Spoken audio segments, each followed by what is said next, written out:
when someone comes to you and says, Haley, find me a co-living home or a house hacking home in Sacramento, or, wherever you do your work, what are kind of the top items that they need to look for in that new home according to your formula? Great question. So one is enough parking. So making sure there's enough parking either in the driveway or in front of the street.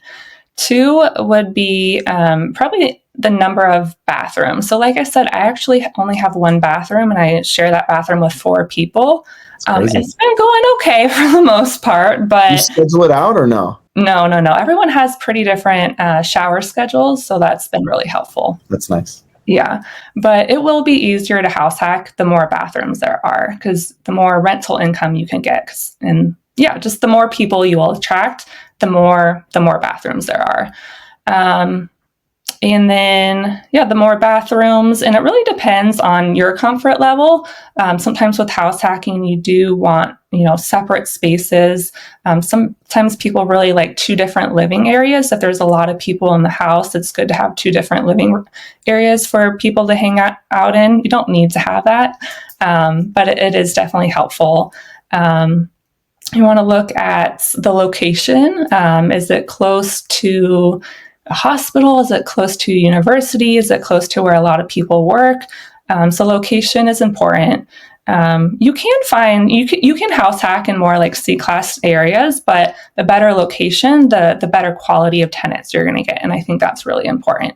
So I would definitely, look in a better location for house hacking. And you know what?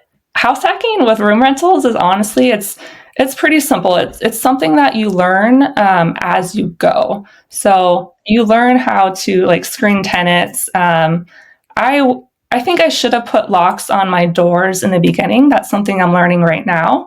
But that's not something you really look for in a house, because you can add that on to that later. But you just want, people, the better quality of house that you have, the more people are going to be attracted to it. So I think those are just some tips for, Yeah. So looking for parking, that's definitely something I teach a lot too. Like, does it have enough parking, especially if you're in a city that needs a car, number of bathrooms, that's huge. Kudos to you for keeping the 4-to-1 ratio and making that happen. That's awesome.